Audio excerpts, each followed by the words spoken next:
Hi, everyone. Welcome to Case Western Reserve University's Master of Science in Anesthesia, our webinar for tips for a strong application and interview. We're going to let the webinar filter people in. We'll get started in just a few minutes.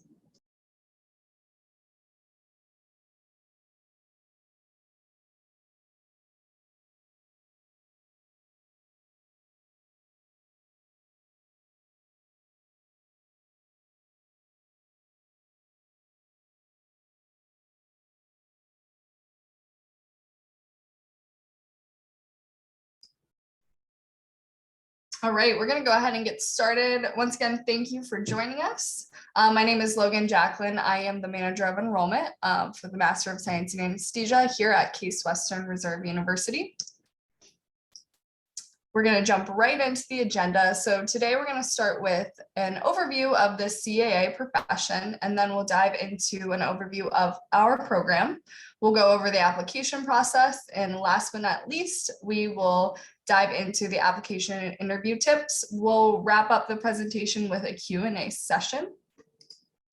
And then if you have questions during the presentation, you can chat those questions. Please use the Q&A feature at the bottom of your screen on your toolbar. Like I said, you can do that while we're presenting, or you can save your questions for the end during our Q&A. And then here are our panelists for tonight. So we have Shane Angus with us. He's the Executive Associate Program Director for Washington, D.C. We have Carrie Twitchell, who's the Associate Program Director for Cleveland, Ohio. Subbing in for Ken, we have Joe Schaefer, who is the Director of Didactic Education, Houston, Texas. We have Ty Townsend, who is the Program Director in Austin, Texas. And then we have Roberta Senatore, who's the Education Specialist in Cleveland, Ohio. So without further ado, I'm going to turn it over to Shane to talk a little bit about the Certified Anesthesiologist Assistant profession. Great. Thanks so much, Logan. Good evening, everybody, or good afternoon, depending on what time zone you're in. So I always enjoy having these discussions with everybody to talk a little bit about what we do, what our field is. I am one of those people that stumbled across this profession, and I'm very happy to share the great profession that it is with as many people who want to listen. So what is a certified anesthesiologist assistant? Well, at the end of the day, we care for patients at the bedside and the operating room and throughout the procedure suites within the hospitals and surgery centers and whatnot. And by that decree, we are advanced practice professionals within the cohort of physician's assistants and nurse practitioners. We all deliver care in a model of a care team. And as part of that care team, what we have is responsibilities to create and implement anesthesia care plans in coordination with the attending anesthesiologist, the physician. And we do this in, like I said, many different stages throughout the perioperative process, whether it be in the preoperative setting, within and preparing people for surgery in different specialties. And in order to do this, in order to have this profession, we have to go through our curriculum, of course, and then we have to be certified. And we do that by sitting for and passing our national certification examination through the NCCAA. Beyond that, as far as what we do as a profession, we have a certain practice environment that goes well beyond our current locations. So if Logan can go to the next slide. Thank you so much. We have practice in many states throughout the country. When I started this profession 25 plus years ago, we had a couple states we were practicing in. We are generally growing leaps and bounds the past decade or so, and many, many more states are recognizing us, and I expect that more and more will continue to do so as the national shortage for access to qualified anesthesia professionals continues. That need will continue to grow as well. So currently we're in 21 jurisdictions, and we say that because of our practice privileges in Guam, which is a wonderful territory out in the South Pacific. But Primarily for us in our curriculum, we are based in Ohio and Texas and Washington, D.C. But many of our students come from many states across the country, as well as many of the current practice states, and they go back to those states to practice, or sometimes they end up staying where they've gone to train.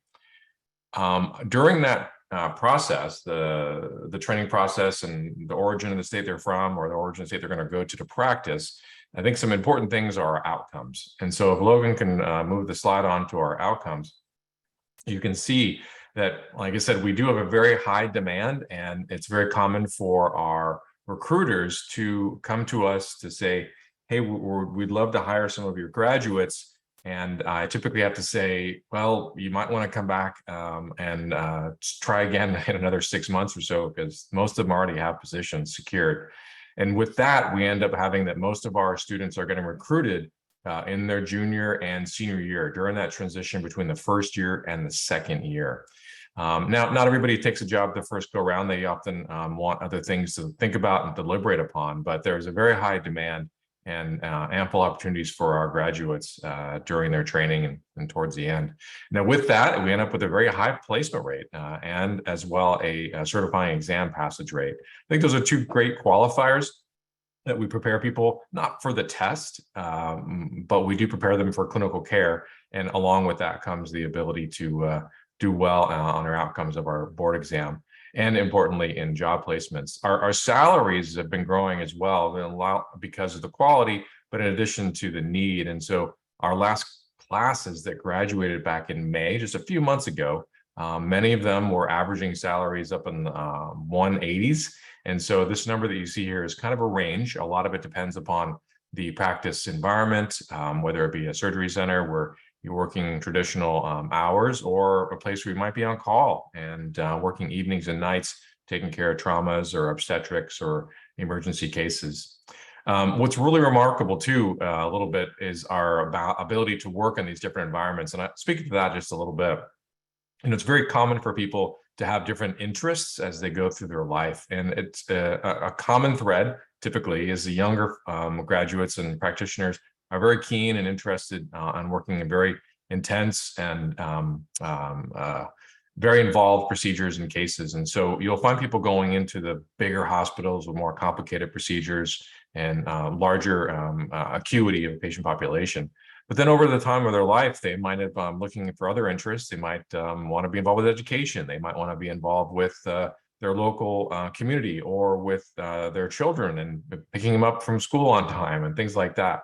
And so what you'll find is that the arc of someone's career, they often will move and transition into different practice environments. And so that example I just provided, where people might want to be involved with their families, there's opportunities to work in surgery centers or very fixed schedules, so that people know that they can depart and be able to be there for their children and their family. So to that point, call is often very elective based upon the practice environment you're in. I think in addition to that, with the next slide, regarding our outcomes are how people are paying for their education, and the outcomes that is shared as far as their recruitment for employment and their salaries and so forth. I think it also speaks well to the diligence that they have to take care of the debt they might have accrued during graduate school. And so this is a survey that was done just this last graduating class before. And what it was is a survey of students from the past 5 years. So this is just students from 0 years to 5 years that were surveyed.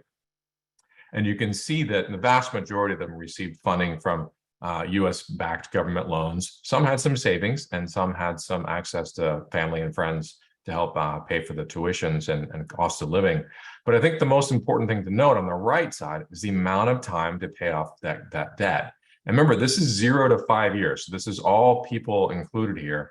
And you can see that 34% of them were saying that they have paid their debt off in 5 years or less, 37% in that 5 to 10 mark. And so you have this huge percentage of the 70+% of the graduates that are paying off their debt in that 5 to 10 year mark, and very few at a smaller demarcation. So I think that speaks a lot to the resources that they have and the access to funds to help take care of the debt that they accrued. If you look at the next slide, you can see a little bit about, I would consider this more of our outcomes, but this goes back to the beginning, right? Where do you get those outcomes? Well, let's start from that aspect. And for us right now, we have 4 locations. We're very proud of all of them. We have Cleveland, which is our founding program. And then we have Houston and Washington, D.C. And then we have our newest program, which is based in Austin, Texas, which is off to a great start. Our curriculum is very unique. We have a very strong emphasis on our early hands-on clinical training. So within the first semester, within the first month, sometimes weeks, depending upon the specific location, the trainees and the students have their hands on patient care, which is really important when you look at the longitudinal outcomes, because the sooner you are involved with patient care, the sooner you are able to acquire the skills necessary to do more hands-on training. And the more you do, the more skills you acquire, and therefore the more skills you get to attempt to acquire. And with that, I think this is one of the hallmarks and cornerstones of our curriculum, is that this leads to very strong, clinically competent graduates. Now, with this 2-year time period, it's very heavy. We have a very heavy curriculum. I like to make sure people are reminded of that. It's very much drinking from a fire hydrant, if you will. And we provide a lot of support to our students throughout that time period. It can be a little bit of adjustments, but the vast majority of them make it through the curriculum and on to graduation. And that leads to our accreditation and our outcomes to that body, which is an important one that signifies our ability to recruit talented individuals, train those individuals, and have them move on to graduate and to practice. And that's what the accrediting body is looking at. Is looking at that entirety of that process, from early matriculation, their education, and their clinical outcomes and their practice outcomes. And so this is all accredited through CAHEP, the Commission on Accreditation of Allied Health Education Programs. So very important steps that we do. I think if we go to the next slide, talk a little bit about some of the differences that are unique to our particular program. And that is, we're one of the founding programs of this profession, and we're very proud of that. So we've been doing this for over 50 years. We have a very strong track record for leadership within our field, both regionally and nationally. And people also look at us and our curriculum as a model for other ones. Like I said before, we do have a lot of people receiving their job offers in their second year. Right now, we just transitioned to the fall semester for our senior class, and many of them have already received some offers a couple months ago at the beginning of the summer. Our faculty are very involved. We've got some speakers here tonight who all have had roles with the national organization, with the Quad A, either playing roles within the board or treasury or within the presidency, as well as others involved with other really important aspects of our profession, nationally and regionally. Our students also are really important, and our faculty are very focused on mentorship. We recognize the ability to take in a new student and to look at them as a junior faculty. And I think this is a really important way to spatially recognize what the relationship is. And so having that mentality that you are working with somebody, you're training with somebody who is, yes, they're a student, and yes, they're a trainee, the high likelihood is they're going to become one of your colleagues. And so working in that relationship where it's more of a mentorship, more of a guidance, more of a coaching perspective, I think lends to a very open dialogue, lends to a very much a growth outlook on people's education. I think that helps and lets students feel supported in reaching their goals. And I think why we have the outcomes that we do. Overall, on average, our students are cleaning over 2,100 clinical patient hours. This is direct patient contact. This is not being in the hospital. This is not being in the parking lot. This is not being in simulation. This is in the hospital doing one-on-one patient care. And we train in all of the different specialties. So regional anesthesia and all of different subspecialties within our field, which include things like cardiac and neuro and obstetrics and pediatrics, and all of these core components that we can feel are very key to leading to a successful graduate. We have rotations heavily focused, of course, in our regions and our local programs, but we have rotations throughout the country, all the way from California all the way up to Vermont. So all areas in between. And many of these hospitals, of course, are identified as leaders in their field for their patient outcomes as well. So we're really proud of those partnerships with all of our different clinical affiliates. Thank you, Logan. Thank you. Now we're going to hear from Carrie Tuchel to talk a little bit about Cleveland. Thank you very much, Logan. Good evening or good afternoon, as Shane mentioned, to everyone joining tonight. I'm the Associate Program Director for our Cleveland MSA program, and I'm excited to talk to you guys tonight about the Cleveland location. So, situated on Case Western's main campus, we have clinical rotation sites primarily at the Cleveland Clinic, University Hospitals, Cleveland Medical Center, and Metro Health Medical Center. All of these are only a couple miles away from this beautiful Cleveland sign that you'll see here.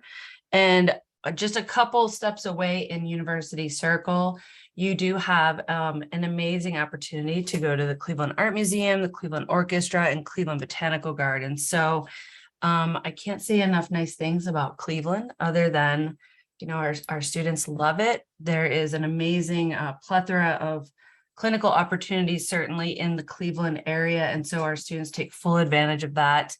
A wonderful food scene. We have a couple miles from downtown Cleveland with the Rock and Roll Hall of Fame, major sports arenas. I'm not really quite sure how our Cleveland Browns are going to do. Our Guardians are not doing very well, but certainly very affordable area. And our students love going to some of the sporting events that are nearby. So if I can answer any questions later on or in the chat about that, I would be happy to do that.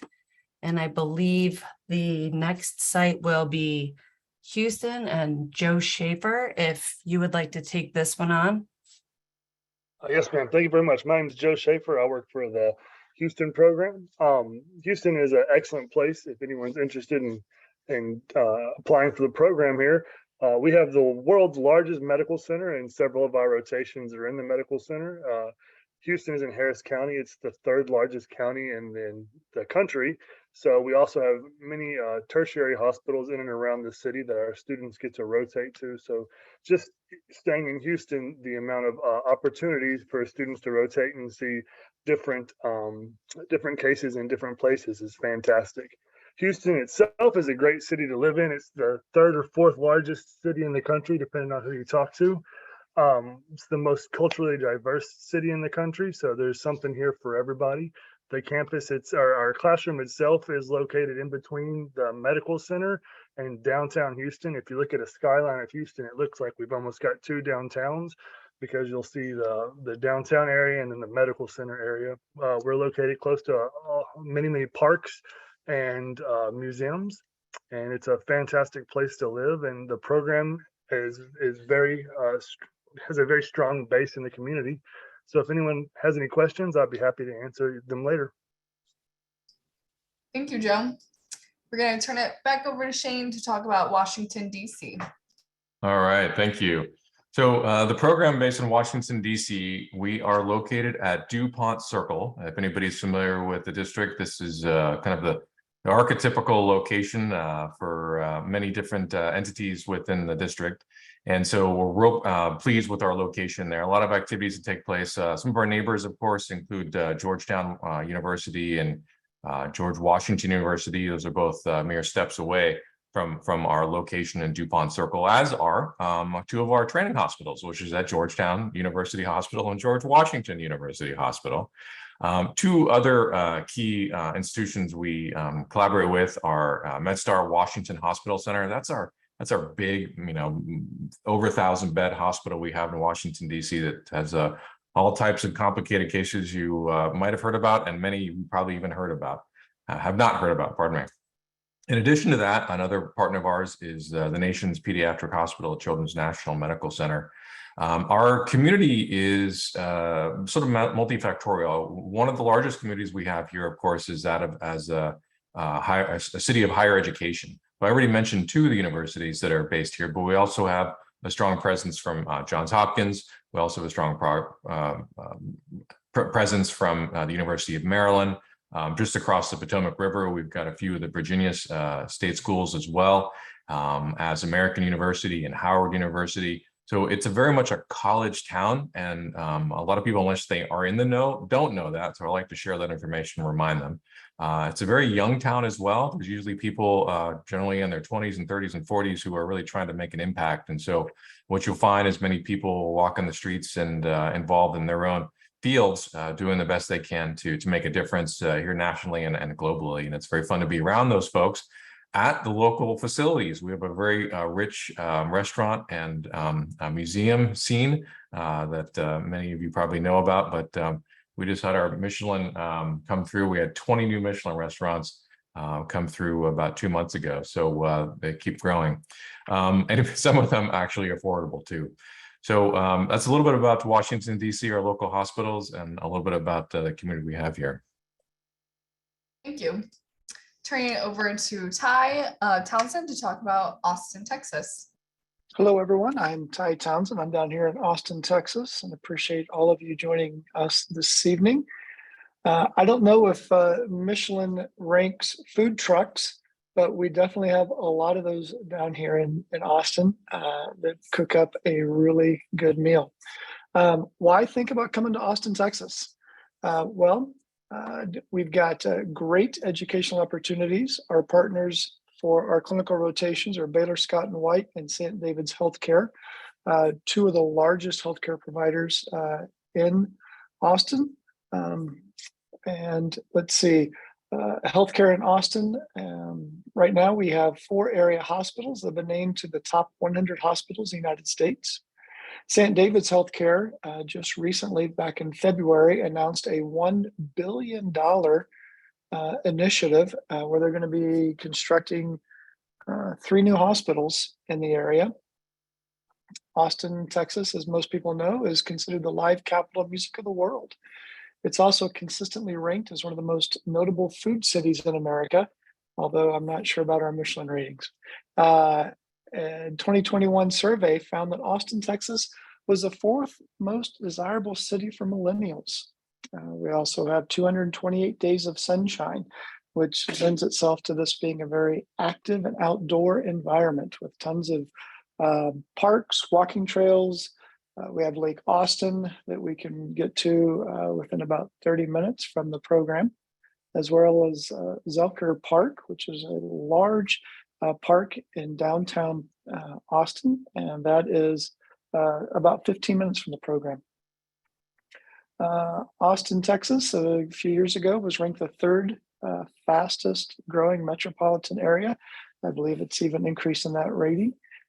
We have an incredibly low crime rate. It's also the 6th most educated city in the US. And one of the most important traits is it's the 4th best city for dogs. So if you are interested in any of those areas, you should think highly about coming to Austin, Texas. Thanks, Logan. Thank you. Now we're going to turn it over to Roberta to talk about the admissions requirements. Hi, everybody. Welcome, and thank you for joining. Sorry, I was finishing up typing some things in the Q&A. I know a lot of you have had questions thus far in the Q&A about some of the admissions requirements, so hopefully I'll be able to cover those now if I haven't had a chance to answer you there. So you may notice our admissions requirements are quite similar to most medical school requirements, including our degree requirement, some of the prerequisite courses that we're going to talk about on the next slide. We do offer your choice of which admissions test you would like to take and submit. Now, some applicants do take both and submit both. You don't have to do that. Some applicants take just the GRE and they submit it, and then they want to take it again and improve their score in order to be more competitive on their application. These are all your choice. And then we have what's called the Altus Suite. And this test includes the Casper and the snapshot tests, which are situational judgment tests. And they help give us a more of an idea of who you are as a person. In other words, who you are beyond test scores, GPAs, numbers, transcripts. The good news, there are no right or wrong answers for this test. and you don't need to study for these tests. But what you do need to make sure of is that you go on our website under the admissions requirements section, and you take a look at the list of the testing dates for the Altus Suite, because they're pre-scheduled, and we give you guidance as to when the last testing date is, so that you will meet the deadline for the application requirement in CASA. So next slide, please, Logan. This will give you an idea of the prerequisite courses that we do require. And something of note here is human anatomy and physiology courses are the only that can be combined in order to fulfill the requirement. A note, because a lot of people do ask about the English with expository writing requirement. And that's because you really need to demonstrate proven communication skills. As you can imagine, that's an extremely important skill when working clinically. And another one to really sort of talk to you about is the advanced statistics course requirement, which is a very specific requirement in that it's important to understanding the nuances of the studies and analysis of best practices, which helps you understand the material better and results in better patient care. So we can go to the next slide, please, Logan. This is a nice visual timeline of our application process. So every year, our application is available and open in March, and it's available through CASA, which again, all of this information is on our website.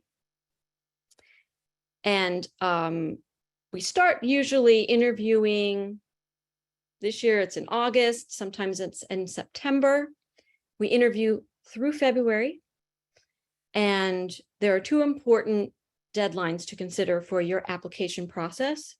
That's the early decision deadline of October 1st and our regular decision deadline of February 1st.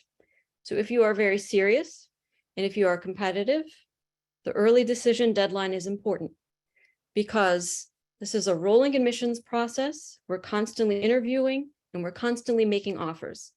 So a lot of seats could be filled by the time January, February come around. And of course, at the end of May, classes begin for our incoming students. So basically, you graduate after your second year, mid-May, and then about 2 weeks later, because we always begin our next class, our incoming students the day after Memorial Day. So it's a really tight process. It goes by, fairly quickly. Next slide, please.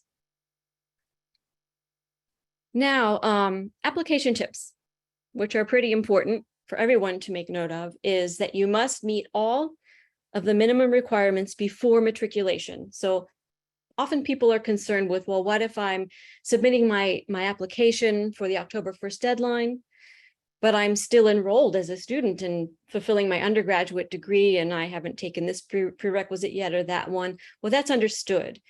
That you just need to let us know, I intend to take this my spring semester, and this is the course I plan to take to fulfill the requirement. And this is all understood, that if we invite you to interview and you do really well and we offer you admission, that's contingent upon completing the rest of the coursework that's required. We also recommend that you write your own personal statement. That's an important part of the application because, again, it gives us a window into who you are as an individual, what inspires you, and specifically what brought you to the program and to the profession. Choose your letters of recommendation wisely, and most importantly, please do not repurpose letters that were used previously for other programs or for med school. It's extremely easy to detect when this happens, and it does not reflect well on an applicant. So please don't do that. And be well-rounded in your application. As we said, we take a holistic approach in reviewing everything. We want to know about jobs you've had that are relevant, volunteering, shadowing experiences. You're not just test scores and transcripts. We want to know about who you are as a person. That's very important in the decision-making process. And if you are fortunate enough to be invited to interview, please just be yourself. We just want to see who you are. We want to see you shine through the interview. I mean, every time we have an interview day and we have several people lined up and we're getting ready to talk to individuals, what we want to have happen is we want to have you come in and just blow us away. It makes it easier for everybody. So we are rooting for you, in other words. Next slide, please, Logan. What to expect on interview day. Our interviews are conducted via Zoom. The evening before, you'll be invited to a session with some of the students' class leaders, so you can talk to them informally about the program and ask any important questions that you might have of them about being a student in the program. And that's always very, very valuable to a lot of our applicants and interviewees. We always get that consistent feedback. So if you do get an interview date, please try to make that session. And on interview day proper, we would say approximately 4 hours of Zoom interviews with various faculty, staff, and then again, a few select student leaders from the second year class. And the Zoom approach has been very effective and very convenient for everybody in terms of interviewing. It saves interviewees a tremendous amount of time and money and effort, those who might have to travel out of town. And they also mean that if you're not feeling particularly well, you might have been exposed to some kind of communicable illness, but you're still feeling well enough and energized enough to interview, you don't have to cancel. You can still keep your interview time with us. So this has been a very successful way to conduct interviews we found with the program. Next slide, please.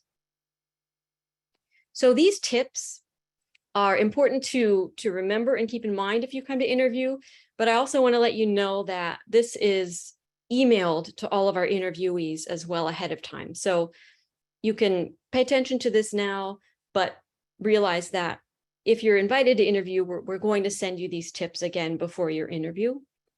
But they just talk a little bit about the format of the headshot that we ask you to send to us. And this is an important component because this headshot follows you around. If you end up coming to the program, it's on all of your IDs, it's on the photo roster.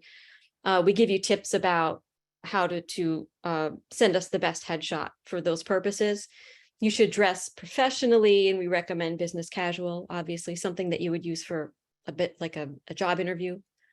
Make sure that you're in a space that's quiet, that's calm and without distractions. Like, we all love our pets, but you should be without a pet or a distraction or noises from outside or maybe other people that you're living with. And please take the time to research not only our program, but the CAA profession in advance of your interview, and come prepared with questions that you might have about both, because this says a lot about you as an interviewee, as an applicant, and as a potential student. So next slide, please. We've reached the Q&A. I'm going to check in with the Q&A section to see if I haven't answered everyone's questions, but I'm going to hand it back to Logan. All right, thank you so much, Roberta. While Roberta is looking at the Q&A, I'm going to ask some pre-submitted questions that were asked with registration. So I'll go round robin to the program directors as well as Roberta. So I'll start with Shane. Question for you: do leadership positions and research positions help strengthen an application? Absolutely, resounding yes. I think those are opportunities that if an applicant has them, they should pursue them. I think that having that opportunity to do some research, to understand the scientific process and scientific method up close and personal is very important, because at the end of the day, we are practicing a form of science here, right? So the more they can understand that, the better suited they'll be in practice and their training. In addition, I think that if they can have leadership opportunities as well, because as an anesthesiologist assistant, we have a very key leadership role to play. And in that understanding of leadership in any of its forms, One can look to, how they relate with other people, how they can listen to and understand other people's perspectives. And importantly, those all translate to understanding the patient. And at the end of the day, that's what they're there for. We play a leadership role in caring for these people. And so understanding that role is absolutely vital. And if people can have that opportunity before starting and matriculating and then part of their application, I highly encourage it. Thank you. I'm going to pass the next question to Carrie. Carrie, what would you say are some qualities or characteristics for a successful CAA? That's a great question, Logan. I would say, obviously, hardworking, well-rounded, and good communication skills.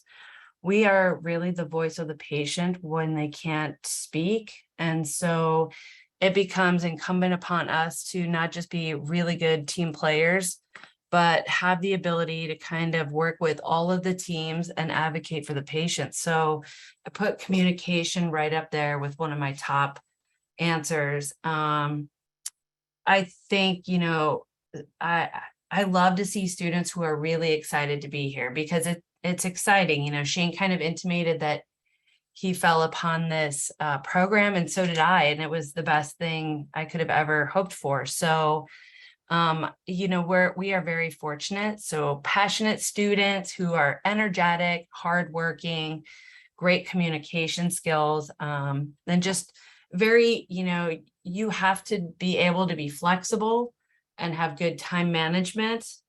I think having, it's a stressful, fast-paced program. And so figuring out what your coping mechanisms are when you are stressed is extremely important in any job. And in medicine, I would say that is even more so up at the top of the list. So those would kind of be some of the things that I would look for in a practitioner. And then I would look for those in students and see where we can, work together to make them even more. Thank you. Yep. All right. The next question, I'm going to turn it over to Ty. Any advice for non-traditional students, maybe somebody who's been away from the academic setting for a little bit and wants to strengthen their application?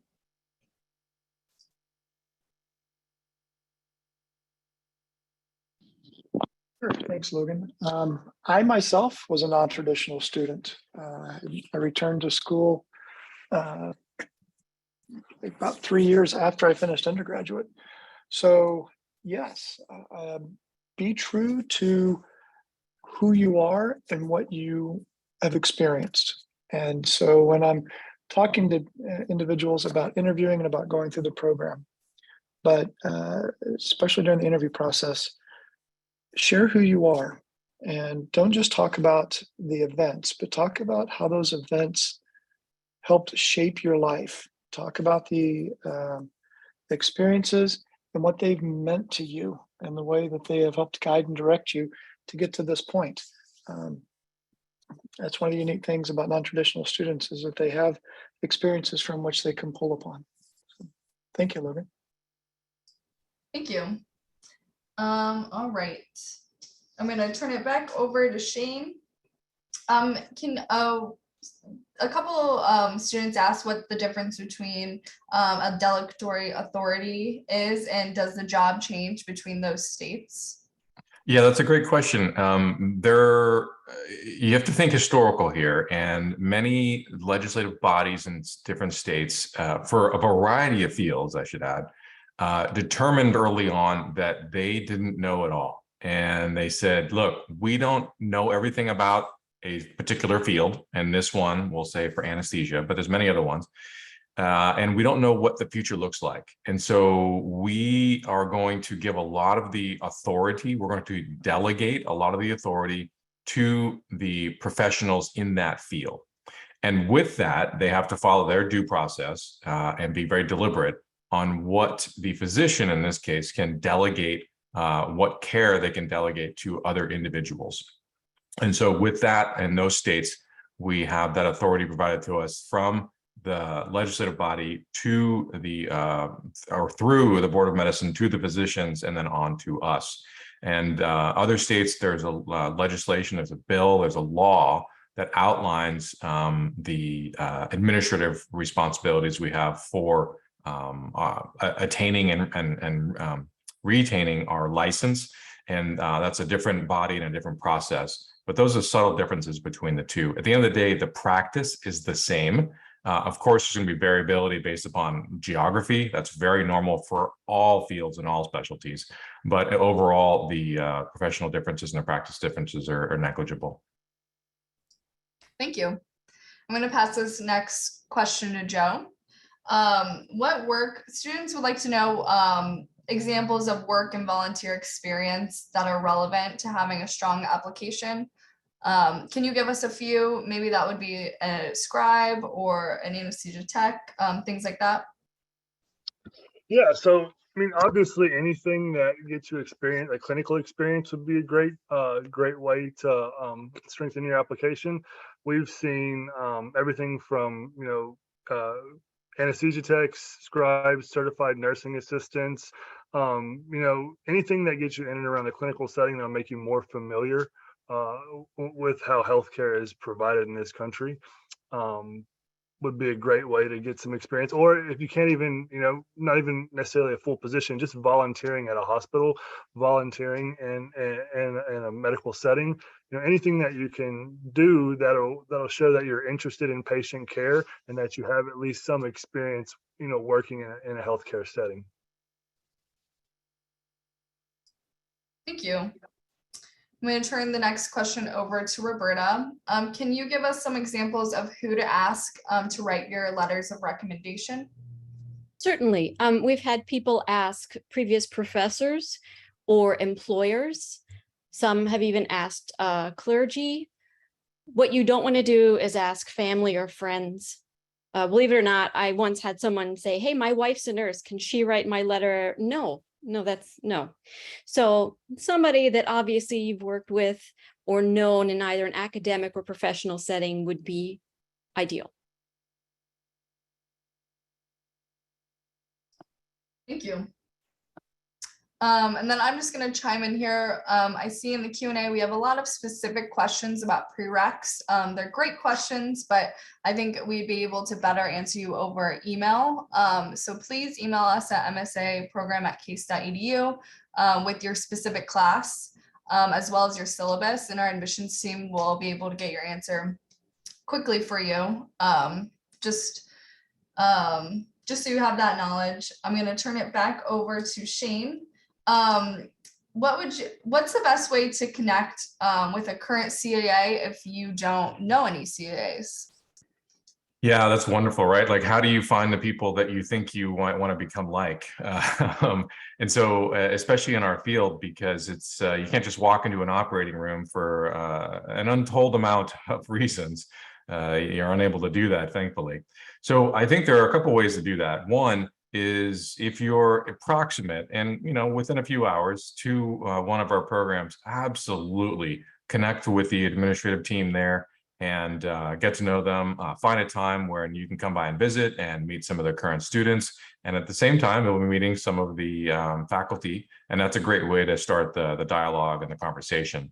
I think beyond that, other opportunities reside within the professional organizations. So within each state, there is a version of an academy, and it could be the Texas Academy of Anesthesiologist Assistants, or it could be the Colorado version or the DC-based one. And so reaching out to that local academy is a fantastic way to meet some leadership within that academy and find opportunities. There might be social events where you can go and meet some of the practitioners as well.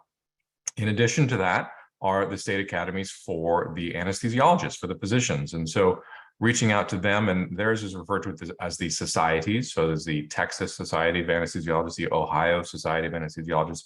And so reaching out to that society as well will be very favorable, received email and correspondence from them. And they can often direct people in certain areas that would help them out. Additionally, any large teaching hospital, any large teaching university is going to have, with a medical school, is going to have connections within the departments of anesthesia. And so those are all the places that you can do that. I do know people that do reach out into different areas within social media. I think that can work, but you have to be, I think, careful about that, because you want to do as much as you can to kind of get original sourced information rather than sort of an unknown one. So you're much better to know from, a university, a school of medicine, a academy, and a society. These are people that are purposely putting in their time to make sure that they can do their best to provide the most accurate information. And so I think going to that original source is very important. Thank you. I'm going to turn the next question over to Ty. If someone's still in school, besides the prereqs, what other courses or classes can help them prepare for the MSA program? Other than the prerequisites, I would recommend individuals take courses that fulfill them, that help them to be a better person, that help fulfill the interest that they have. I had one individual years ago that came through for an interview and talked about one of the courses they took, and it was in scuba diving. And being able to, share those experiences, something a little bit different than what everyone else does. I think that that students and applicants should be looking at what fulfills them, and then being able to share that experience during the interview, other than keying on specific courses they think that might help them hit certain targets, but for them to be who they need to be. Thank you. Thank you, Ty. Let's see, I'm going through the questions now.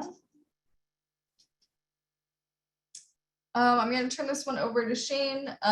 So if the MCAT or GRE score is maybe a little bit lower than average, what else can a student do to really shine on their application? Yeah, I love this. There's so many stories that everybody has in their own, course that they take in their life. And so there's no singular answer here. I think that every individual that we look at, we want to do our best to find the best fit. At the end of the day, we have far more qualified candidates than we have positions, but we do our best to look at everything that we ask for in our applications. And so, yes, the MCAT is important because eventually people are going to have to sit for the national board exam, and that's a standardized test, right? And the GRE is equally important for that same example. Other things that are very important too is what their track record's like.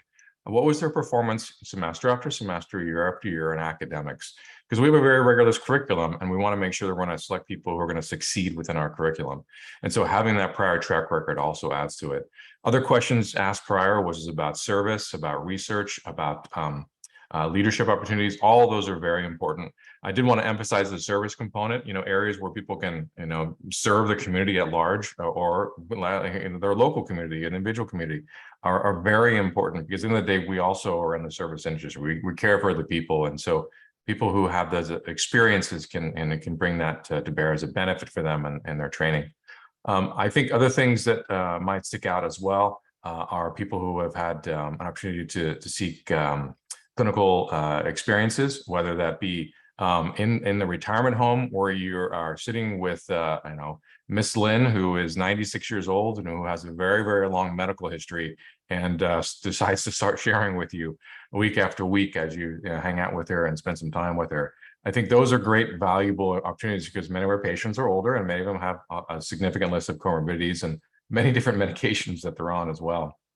Those are great examples of where you can get some patient contact, as well, of course, within the hospitals and within the clinic, and as the scribes, as other way even mentioned.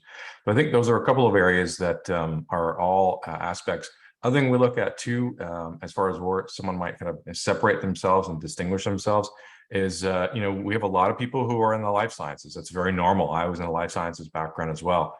But I was a double major in literature, and those people who have other interests and they pursue them and bring that to the table, they're only increasing their opportunities in life by acquiring these other experiences. And so if you have other interests, I think you should pursue them. You can do both simultaneously. You clearly have to spend different time and focus on different ones. a little heavier. But that being said, if you have other keen interests, bring them up. And Roberta brought some things as well. Bring everything you can. Be yourself. Ty brought this up, and Carrie and Joe. There's a lot of things that people are doing that might not necessarily be on the application. Your letter is a great opportunity to bring those ideas and those history that you have for us to understand more about you. Thank you. I'm going to turn the next question over to Roberta. Can you walk us through the difference between first-year students and then when they transition into second-year students, what a day in life looks like? Sure. And this is so timely because I just finished typing the last Q&A. Your first year, you are spending a lot of time in the classroom. You are in clinical rotations during your first year. I want to make that quite clear, but you're typically 2.5 days in class. You will have a sim lab session during the week also, and you will be in clinicals, I would say 3 days, 3.5 days, depending upon your individual schedule that week, again, between classes and sim lab schedule. So you're doing a bit of both. And it's a lot of work because when you're not in clinicals, you're studying or taking an exam, doing some compliance. And then by the time you reach your second year, you are pretty much all the time in clinicals, with the exception of like an afternoon, it's kind of a presentation course that all students first and second years take together. But you're supposed to be living the life and the schedule of practicing CAA during your second year. So now during your second year, that doesn't mean you don't really have any other times where you're learning didactically. I mean, you have journal clubs, which meet regularly once a month to discuss, current relevant science and journal articles about anesthesia. You have, as I mentioned, this afternoon presentation class, during which you will have to present yourself. And our faculty is incredibly generous with their time, and they give you board review sessions because the board exams are in February. So they will have extra sessions, and they present a schedule at the beginning of the year. Our schedule just came out of the different board review sessions based off of the board exam itself that they have scheduled for you so that you can learn, and there are guest lecturers who come often to speak. So we can expand our faculty to sort of expand your learning. And they do so much to prepare you for this exam, to help you understand, what's on it, how to study, what to prepare for. It's really an amazingly supportive environment, both clinically and academically. So that's kind of in a nutshell. I'm sure I'm forgetting something, but that's a basic idea of your schedules. And also keep in mind that during your second year, you start doing more specialty rotations, and you can request rotations in certain parts of the country, like maybe parts of the country where you might want to end up living and working, like Colorado, for example. So a lot opens up during your second year. But your first years is more sort of in-house learning and getting used to clinical experiences and schedule. Thank you. And I'm sorry, I'm going to turn it right back over to you, Roberta. This is a common question about scoring above a 500 on the MCAT and waiving prereqs. Can you explain the waive? Explain the waive. That's a really great way of putting it. Yes. So as you know, there are time limits on the prerequisite courses. And basically, in a nutshell, we have 3 key prerequisite courses. Those include biochemistry, then that human anatomy and physiology.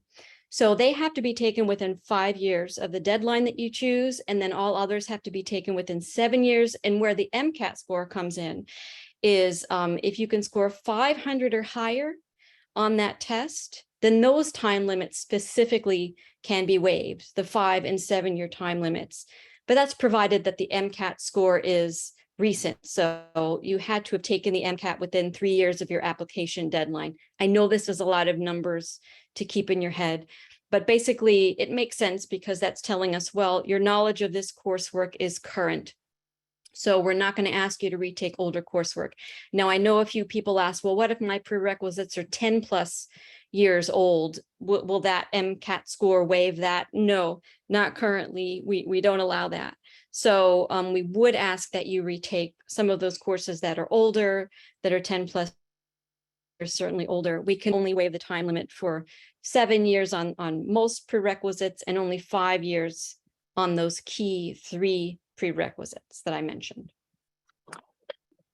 If I may, Logan and Roberta, just to follow up, all incredibly valid points, and I just happen to be seeing some of the ideas in the chat and so forth. You know, why 5 years? Why 7 years? You know, and so what we did is we did a lot of research in our background on students who, over the course of time, had different timelines. In addition, we looked at the literature and what that was supported within schools of medicine as well across the country, and those timelines were quite a distinct demarcation of where the retention of this knowledge was still accessible, and beyond that time it had demonstrated quite a drop-off in access for the learners who took the course material and demonstrated it, hence the time frame and where we come up with that, because we want people to succeed, and so knowing that they've been able to perform that allows us to have a little more confidence in that. Thank you. Thank you. I'm going to turn this question over to Shane. What ways can a CAA progress in a career? Are there different roles they can take on in the hospital leadership? Oops. Yes, the answer is yes, absolutely. And we do our best to provide sort of, vignettes or maybe more dialogue on each of these as students go through their curriculum. But there's a couple of key ones that are identifiable, and those are within education. So many people, especially those of us in this field, are interested in education. We've tutored, we've spent some time, and I mean we, the big collective, all of our students and all the faculty and so forth. And so people enjoy that aspect of providing and sharing knowledge with other people. And so people, our students will often find themselves as trainers down the road, or becoming more interested, and they may be joining the faculty somewhere. So that's very common. We have a lot of our graduates who are faculty at other case programs, but then of other programs across the country, and we're proud of them. Other areas where people go into are the professional side. We're very fortunate to have a very strong history of that. People going into leadership within the American Academy of Anesthesiologists, their state society and state academies as well. Beyond that, many people go through leadership within their specific focus. So it might be that they focus on specific specialties within cardiac or pediatric, and then find a niche there and really become kind of the go-to leader in that field.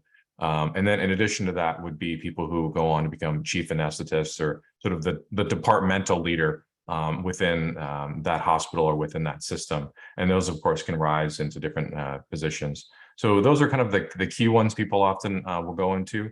I will say there are a tremendous amount of very happy rank and file CAAs out there who really enjoy their opportunity to care for patients or day to day, and there are other priorities of taking care of their family or their other communities take precedence for them. And so those are some of the areas I think people go into.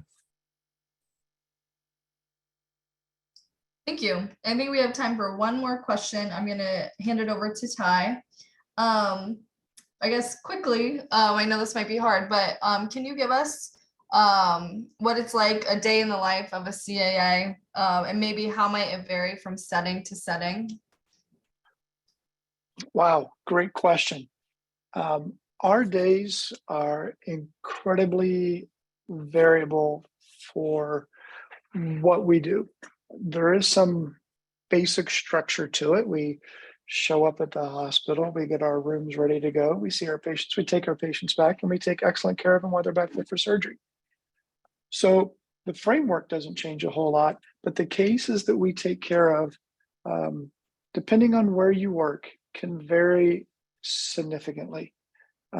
There's times you may go from working and assisting in a C-section at a delivery, and then get called to go do a big tumor resection in a brain, and that can happen in just from case to case. So the variability is endless. It's going to depend a lot on which kind of institution you're at, But I would say the framework isn't going to change, but the people that you're going to be interacting with and the types of cases and procedures you're going to be doing. And it can also vary as well, whether or not you're at an academic institution, surgery center, community hospital type environment, and whether or not you're involved in teaching and you have students that you're mentoring as well. So the days are quite varied. I've been doing this for over 20 years now, and I still say that I've got the best job in the world. It definitely energizes me, keeps me on my toes, and I find each day very fulfilling and rewarding. So thank you, Logan. Thank you. Awesome answer to end on. Thank you everyone for joining us tonight. If we didn't get to your question, I'm so sorry, but we would be happy to answer over email. Please email us at msaprogram@case.edu. If you have questions about our admissions process, please visit our website, lots of info on there. And then follow us on our social media platforms to stay up to date with what we're doing and our events. But thank you all and have a great night.